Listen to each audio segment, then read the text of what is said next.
Allegiance. I pledge allegiance to the flag of the United States of America and to the republic for which it stands, one nation, under God, indivisible, with liberty and justice for all. Okay, well, please take a moment for silent reflection.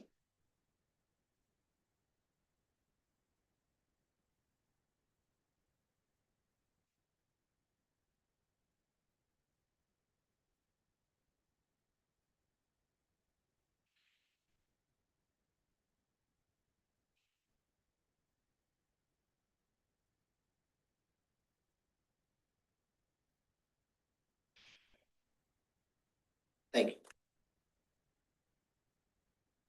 Okay, item C, meetings of note. It's a long one. Board faculty meeting at either Sherman Elementary School on Wednesday, October 1st, 7:30 a.m. Four or more board members may be in attendance. Also have board faculty meeting at Garden City High School, Wednesday, October 1st at 2:30 p.m. Four or more board members may be in attendance. Board faculty meeting at Victor Onallis Elementary School, Tuesday, October 7th at 7:45 a.m. Four or more board members may be in attendance. Board faculty meeting at Florence Wilson Elementary School, Wednesday, October 8th at 7:30 a.m. Four or more board members may be in attendance. And a board faculty meeting at Buffalo Jones Elementary School, Wednesday, October 8th, 2025 at 4:10 p.m. Four or more board members may be in attendance as well. Item D, approval of the agenda.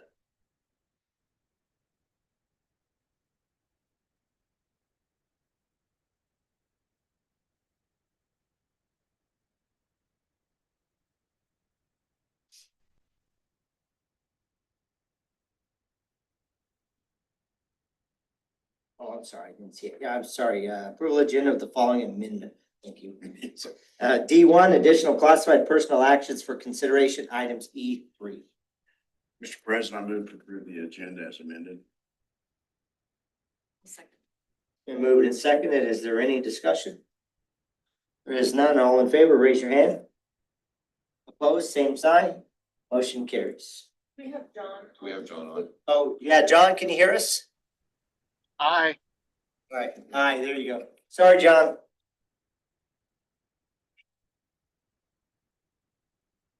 Okay, item E, the consent agenda. President, I move to approve the consent agenda. I'll second. It's been moved and seconded. Is there any discussion? There is none. All in favor, raise your hand. Opposed, same. Motion carries. John, oh, sorry, John. Aye. Thank you.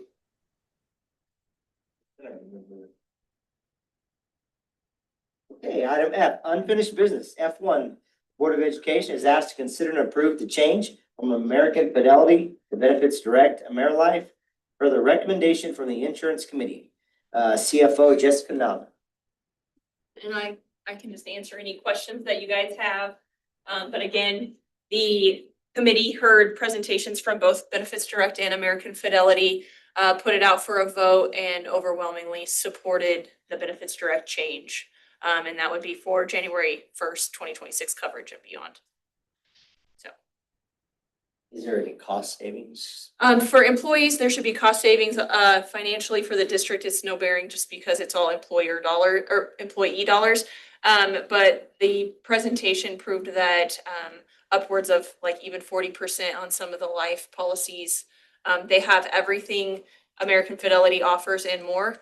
And then if employees are in fact happy with American Fidelity, like a life policy that they've had and they don't want to start over, they can port that and keep that policy and just pay it directly from their bank account. So I've sent that, I'll send that communication out, let them know that they do have that option, but probably encourage them to at least wait until they hear from Benefits Direct through the open enrollment process before they jump to anything. Just kind of educate them on their options. Do we need a motion or? Yes. Yes, they're looking for it. Mr. President, are any other questions? Does anybody have any questions of Jessica? Mr. President, I move that the Board of Education approve the Insurance Committee's recommendation to transfer supplemental insurance offerings from American Fidelity to Benefits Direct. I'll second that. It's been moved and seconded to approve Benefits Direct change. Is there any discussion? There is none. All in favor, raise your hand. John? All opposed, same sign, motion carries.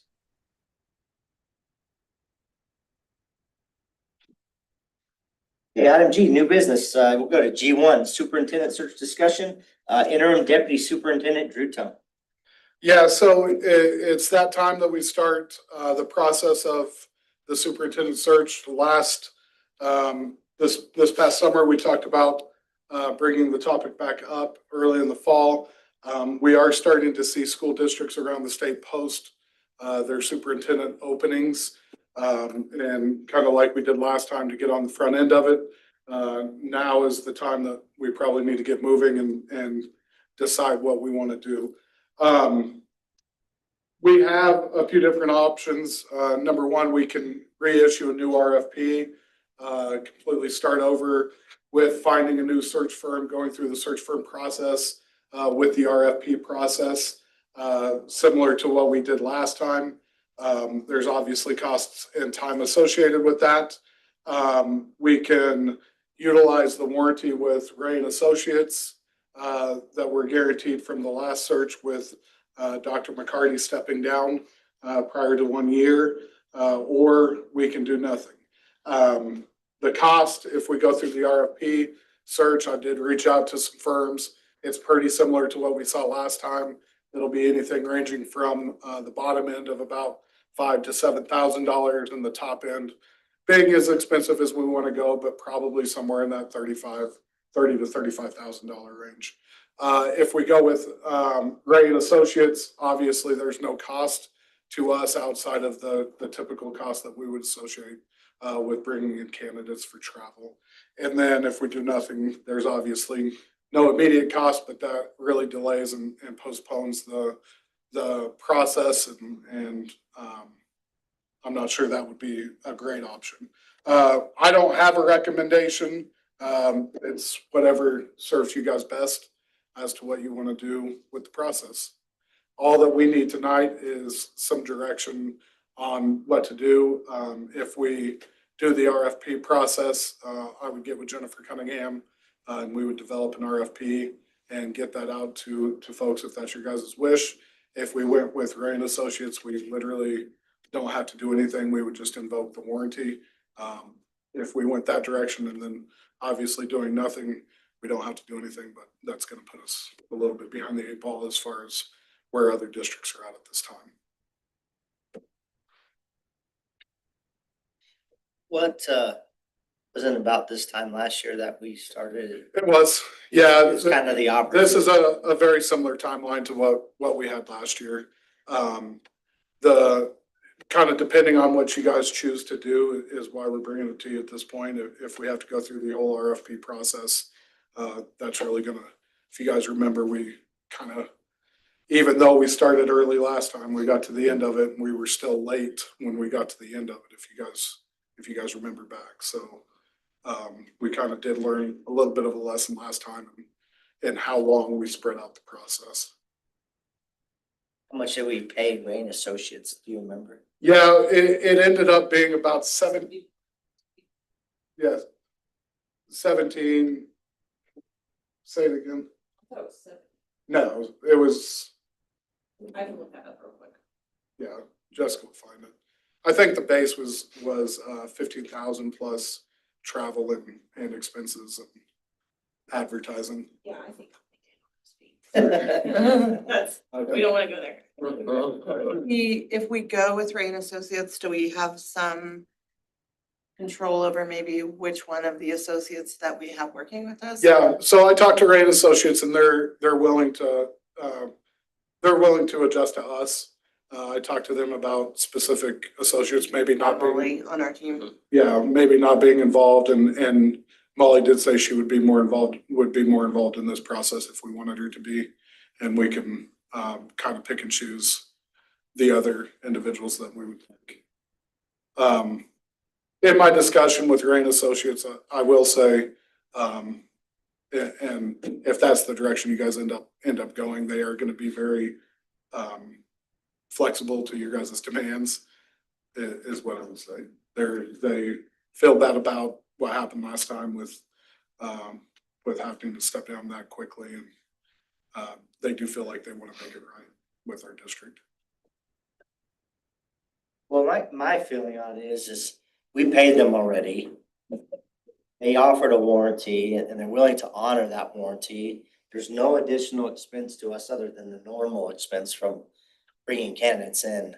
I just think we hold their feet to the fire to honor the warranty that they gave us because we've already paid for their service. So that's my opinion. I mean, I don't know what anybody else thinks, but. I feel the same way, because I think one of the reasons we selected them was because of the warranty that they gave. And I agree, and I know, you know, someone could be critical of that for the fact of what happened. But I don't think that probably anybody would have seen that doing your background check, that the lawsuit was gonna be filed 3 or 4 days before the what's the term? Not expiration. Statute of limitations, thank you. Yeah. Yeah. I mean, they gave us a warranty. It's gonna cost us minimal. It'll be To go through minimal. this. It'll just be the travel of the candidates themselves. Ray has mentioned that like in our warranty, we would normally pay for advertising. They want to go ahead and take care of advertising and take care of those costs for us if we end up going that direction. And then also, I kind of, that makes me feel a little better that this company's willing to honor it and they're willing to try to make it right. To me, that means something, And if we go that way, I'd sure like to get it moving, I did have a question that we got asked a while back. Does this process offer a new warranty or do we have an answer for that? I didn't even think about asking that question. I'll find out. I'll find out. I'm not gonna answer for them, but. I would be in favor of utilizing Rain Associates as well. It seemed like the best use of the district's money as well. You ready for a motion? Yeah, is there any other discussion? Mr. President, I'll make a motion that we go with option 2, Ray and Associates, using the existing warrant and proceed that way in our superintendent search. One more question. The legal counsel, they've reviewed the warranty and that's all. Yeah. Second that. Okay, so moved and seconded. Any further discussion? John, do you have anything to add? Yeah, I would just add, Randy, that I agree with the kind of the board there. I think that Ray and Associates, I think Molly, she wants to make it right with us as a board and as a district, and I think they'll do a great job this time around. And I think we should do that. I think it's fiscally responsible, and I think we'll get a good search. Okay, no discussion. All in favor, raise your hand. Opposed, same. John? Are you- Aye. Okay, motion carries. So following up on that, now that you made that decision, if we went a direction and needed to do an RFP, I would give you that timeline.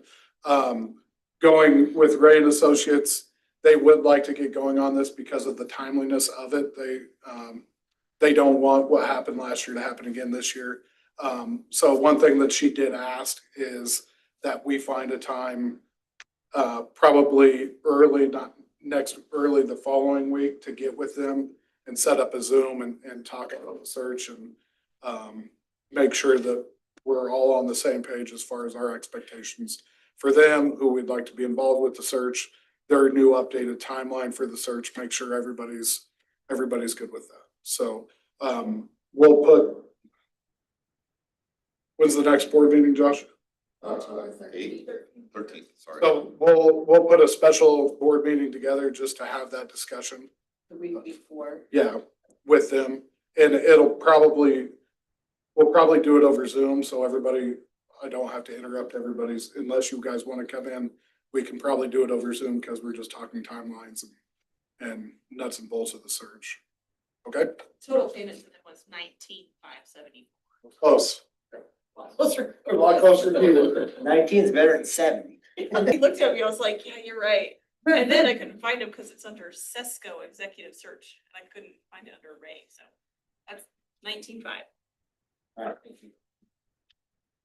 Okay, we'll move on to item G2, grade reconfiguration discussion. Interim Superintendent Josh Guymon. Mr. President, I'm going to recuse from this discussion. Okay, Good.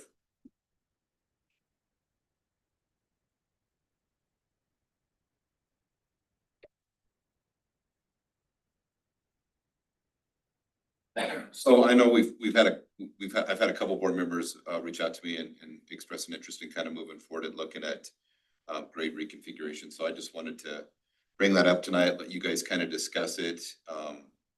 If you choose to move forward with that, we would just need action, giving us direction to come to you with kind of a plan. I think we need to get direction from you all first, and then once we have that, then we can kind of bring a plan for you to approve down the road. But just get direction moving forward. So I just wanted to open that up for conversation with you all and see kind of what your thoughts were and give us an idea of how you want us to move forward. If you want us to move forward. We have K4 at all schools except for 3. And that would be Abe Hubert, Jenny Barker, and Plymouth, and that's K6. Correct. All 3 of those. Correct. So Mr. Norby's not here tonight, but how does that affect his job and what he's doing with the curriculum when he's got 3 of them at K6, everybody else at K4, and then the 2 5th and 6th grade sections? So like some of our current curriculums, it is a challenge because when we adopted like our current ELA curriculum, and we're in the process of obviously adopting a new ELA curriculum, but when we adopted that ELA curriculum 7 years ago, that was when we had that initial decision, and we assumed that we were going to move forward with the K5, 6, 8 model. And so we bought K5 one curriculum, 6, 8 a different curriculum. So when you go to the 2 intermediate centers, 5th grade using one curriculum and 6th grade using a totally different curriculum. And it's the same thing with those schools. So K4 is doing one curriculum, or excuse me, K5 is doing one curriculum, and 6th grade's kind of out on their own. And so, you know, you look at Plymouth and Jenny Barker, the ELA curriculum is completely different than everybody else in the building. And then at Abe Hubert, we've got 2 6th grade teachers, and so there's 2 people that are using that curriculum, and everybody else is using a different curriculum. So it does create some challenges. I think you and I have had conversations about this a lot. I think from a personnel standpoint, it would make life a lot easier if we were all uniform. I mean, even if you all decided we don't want to do anything with grade reconfiguration, having all of our buildings be the same would really make life a lot easier on a lot of fronts. As far as grades, programming would be easier and things like that. Do you know how many electives that the kids at Plymouth, Abe Hubert, and Jenny Barker do not have at those schools compared to the intermediate centers? Music is the big one. Yeah, band and orchestra would be your big one, choir. Yeah, I think they do tech lab too, don't they, still at the intermediate centers? And so that would be the other one I think that the intermediate centers offer that they're not able to take at the other buildings. So they're missing out completely on those opportunities. Yeah, and so band and orchestra. So in the past, it was a 5th and 6th grade. We tried to do it for 5th and 6th graders, and we've done all kinds of different things, and it's been a struggle for us. And so we met with the music folks 2 years ago, right? And we kind of talked about that, and so we made the decision that we're not going to do band and orchestra until 6th grade. And instead of offering it every other day, so 5th grade would have one day, 6th grade would have the next day. Instead of doing that, it's every day for 6th grade. But it was a challenge to bust the kids in, and they were missing a lot of their content, you know, from the other 3 schools. And so the decision was made a couple years ago that if those kiddos in 6th grade wanted to take band or orchestra, that they would have to transfer to either Stones or SITS to take those music programs. And I think we've had a couple do that, but I think the majority of the kiddos have just decided that if they're going to do that, they'll stay where they're at and then pickup and orchestra starting in 7th grade. So if we were to take 5th and 6th grade out of Jenny Barker, I know we've been full there. So you've had to actually turn students away, correct? Yeah. What about Plymouth? What would it do with 5th and 6th grade? Would there be anything boundary wise that we would do different? If we move them to the intermediate centers? Right. No, I think we could absorb those kiddos pretty easily. Okay. And AP Hubert too. We've had that discussion. I mean,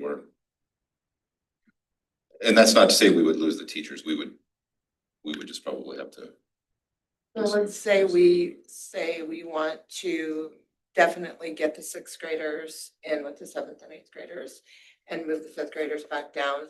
First step would be like figuring out how to make that happen Yeah, at the middle schools, yeah, correct? yeah. Because we have lots of room. We've got to figure out the middle school capacity issue and then figure out how to put all those pieces together. Yeah.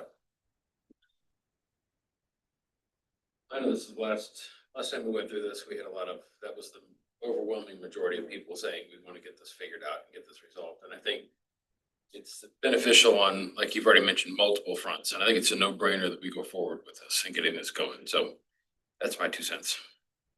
When I remember when we had these talks last year, it was completely obvious to me that the community supported the grade reconfiguration, the K-5, 6, 8, 9, 12 model. That was obvious. The problem came when we decided how to get there. Mhm. You know, that's when we started hitting all the bumps in the road. So I do think needs to be done. I support the grade reconfiguration. It's just, it comes with challenges. Yeah. I think the need and the desire is there, and we've proven it's better for students. It's one less transition. That's all. It's just how do we get there? So my recommendation is that we move forward with whether we form a committee. Yeah, You know, we would. and I mean, what I think we do now, I mean, I think the studies that we've done have proven that that's what the community wants and how we want to go. So now what I think we would do is first off, figure out the facility issue. What does that look like? And then how do we get there? You know, as far as what does that look like movement wise and stuff? Because Drew's going to have to be involved in that quite a bit from the personnel standpoint, because there's going to be movement obviously with staff. I mean, that question got brought up yesterday. Yesterday. Yeah. We had the board faculty meeting at Charles Stone's, and you know, I think and I understand that this conversation has come up multiple times. Since 2018, this conversation's come up, and they, you know, I think they're worried about what does that mean for us? Where are we going to be? Where are we going to land? I mean, I think we need to involve, you know, the principals in that conversation and have a lot of conversations and get staff involved. You know, the music conversation, Summer Miller reached out to me. I sent a letter out to the staff, letting them know that we were going to bring this up in the board meeting, because I wanted to be upfront, let the staff know that I didn't want anybody to feel like they were getting blindsided. And Summer Miller reached out to me and said that she's been on this since 2018 and she'd like to be a part of that. So I think, you know, that's going to impact the music program. That's going to impact a lot of those kind of programs. And so what does that look like? I think we need to get feedback from folks for sure. yeah, and definitely community involvement Yeah. is a must. I mean, And some families involved. yeah, you bet. yeah. Well, and I agree, like, none of the contention last year was over the reconfiguration. It was the implementation. And if we are slowing this process down a little bit, we're being more methodical, we're being open and transparent about what we're doing, I think we'll have a better response. So I would say whatever you guys need to do to start moving forward, I would be in favor of. I also think, you know, one of the things we've talked about too is I think we've got to figure out what we're doing with the reconfiguration. And once we get that piece figured out, then we talk about the boundaries. Because what I don't want to do is we have to do something about our boundaries. I'm not saying we don't. And while I know it's not great to kick that can down the road another year or two, until we've got to figure out what we're going to do, because it doesn't make sense to re-boundary everybody and move all of our families. And then once we move the 6th graders up to the middle school, if that's the decision that we decide to take, we're going to move everybody again. You know, that's not good for kids. We need to be a little bit methodical in that decision too. Yeah, because I what think you do one before you do the other. Randy brought up, you know, is one less transition. What we don't want to move is move Right. students into one school and the next year we move them to another school just because the Yeah. boundary. Yeah. Not because they moved, transitioned to another school, but just it's a boundary related Correct. issue. Yep. I agree. Time wise, if we were to do this K4 and into the 5-6, do we have any idea? You mean K5 and 6-8? I'm sorry, yeah. No.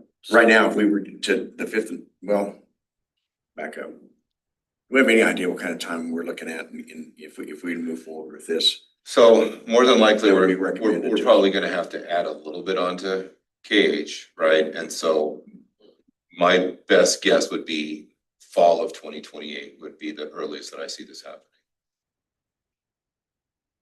We gotta start now. to get Yeah, there. but we gotta get the ball rolling now. And that's the earliest I see that happening. I've literally talked to board members that were on the board in the nineties, and they said they were having these exact same discussions. They wanted to do it then, when they built, when the intermediate centers were built, we just need to do it. Yeah. So I guess, what do you, let me ask John. John, do you have anything you wanna say? Yeah, I would agree with Robin, with her comment that we got to start at KH. So, I mean, if it was me, I think the process would be, we have to figure out how to make KH work for 6th, 7th, and 8th grade and what that's going to look like and what that's going to cost the district. I think that's the starting spot. But I think all you board members know where I'm at and probably the community that we have to start investing in our schools. We have a lot of old buildings. And if we don't get started in investing in those buildings now, we're going to end up with a lot of buildings that are going to need a lot of maintenance at one time. So we have to be forward thinking and get started with the process.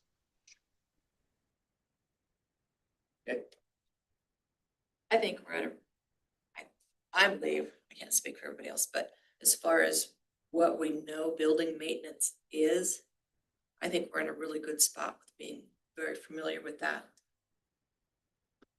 Facilities directors that we've had the walkthroughs and everything, so, I mean. Yeah, I don't agree. think that would, Yeah, should hinder our absolutely. decision because I think Brandon and Perot before, they did an excellent job in their long-range facilities plans, and I've identified problems and the big stuff, and so I agree. I feel comfortable with that they've done a good job with that.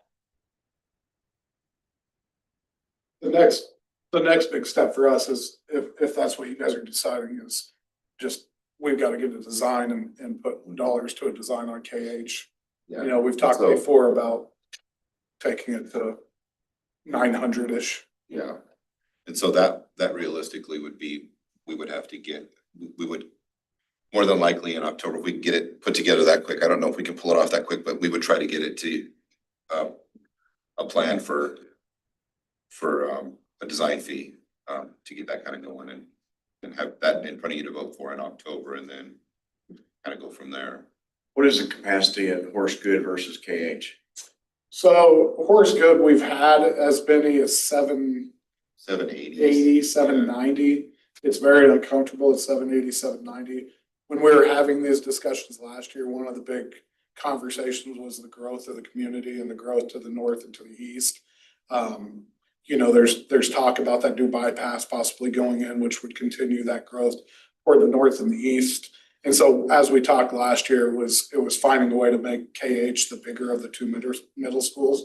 And knowing, we talked a little bit about it with one of our faculty meetings yesterday, knowing that, and you guys have talked about it, end of life on Horse Good, on parts of Horse Good is in the next decade.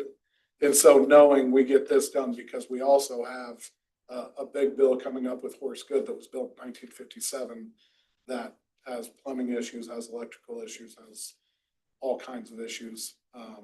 We're coming to end of life on that. And so making sure that we get this done, we get it sized right.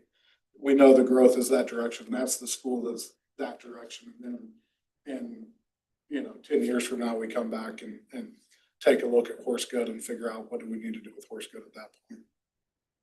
But as far as numbers, if you were to, what would you say the capacity is for KH? KH is, Currently? Yeah, I mean, if you had, if we're maxed out, max out 470. Yeah, I was gonna say 475. and about 800 at Horse Good. Yeah, 780, yeah. I'd hate to see 800 in there. Right. Yeah. I mean, you could do it, but it would be. And we got a lot of conversations last time about, well, back when it was the old high school, we had, and at the time it would have been 1,900 kids in there, 1,800 kids. People forget we had 11 trailers and JDA and it's, Don't forget. Only Yeah. control then. those trailers. There's a lot more to Garden City. Yeah, so, When it was- and when you think of 11 trailers, that's 22 classrooms. You know, so 8 trailers, I think it may have been 8 trailers, 11 trailers district-wide, but maybe it was 8 there. That's 16 classrooms in those trailers, so. And the whole math department was in JDA. I mean, there was a lot of JDA too, so. So it's, a lot of times people forget that It's a different dynamic. it's not than the, it it's not the old was ones. Yeah. So, Yeah, when you start looking at the fact that building, the main part of that building was built, it's almost as old as me. yeah, 1957, it's old. yeah, it's old and we've got, you know, the front facade of Horse Good is covering up the old front facade of Horse Good and we're always having issues with that. And it's, I mean, it just is. It's been a good building. It's served its purpose. But it is in 8 to 10 years from now, we're gonna need to have some, and that's why this decision is so important with what we do at KH. Is because in 8 to 10 years from now, Right. we're good, and it's not gonna be, you know, we may invest, you know, 16 million into KH. That investment is gonna be much more significant when we do something at Horse Good that will probably take a bond. And Jess has done a great job financially. We've been building up for this time, you know, we've been talking about the expansion of KH for a long time. And we've been building up for this time, so it's not something that, that she hasn't taken lightly and saved up for and been prepared for. Yeah, adding on the cage won't require a bond issue. Shouldn't, no.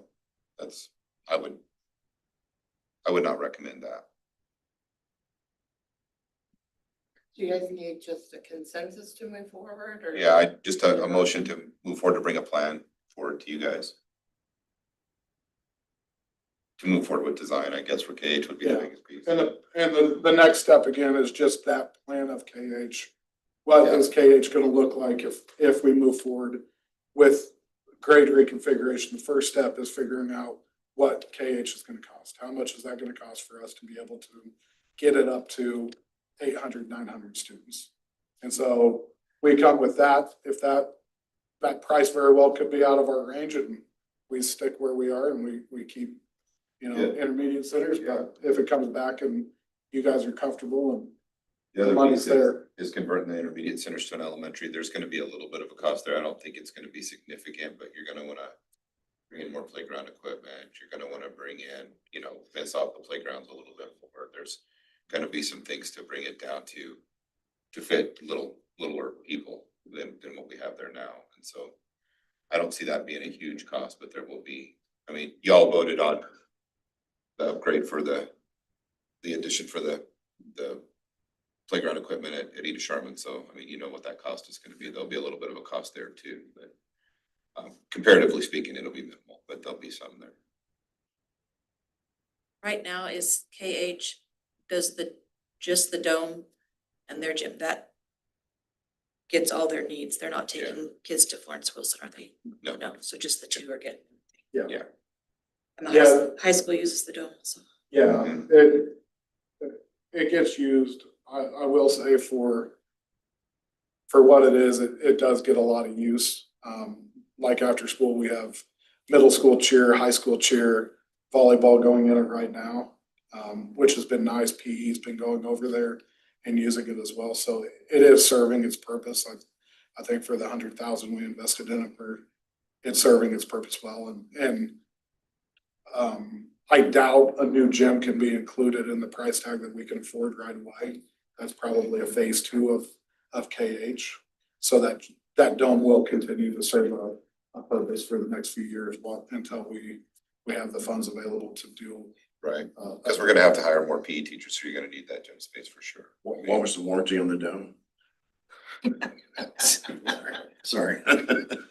With maintenance, it's pretty good. All right, I'll make, you want the motion to move forward to proceed I would be willing to make that motion before we proceed with the addition on cage to get us to that point of understanding on reconfiguration. Is that clear enough, or do you need more than that? Yeah, no, I think that's good. Did you get it, Jennifer? It's reported, so. I'll second that. Okay, it's been moved and seconded to move forward with the planning phase for grade reconfiguration. Is there any other discussion? John, do you have anything else to add? Nope. All in favor, raise your hand. Opposed, same sign. Motion carries. John? Oh, John, I'm sorry. I was an aye.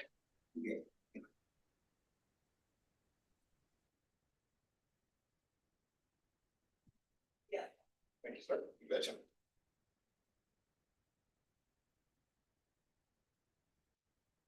Okay, we'll move on to item H, the next board meeting. Next board meeting of the Education Board of Education will take place on Monday, October 13th at 6 p.m. here in the boardroom at the Educational Support Center. Now, item I, executive session. Mr. President, I move we go into executive session for 15 minutes to discuss an individual employee's performance pursuant to non-elected personnel exception under coma beginning at 5:40. And the open meeting will resume in the board meeting room at 5:55. I'll second. Move in second. Is there any discussion? All in favor, raise your hand. Opposed, same. On. Motion carries. Aye. Need a picture of it.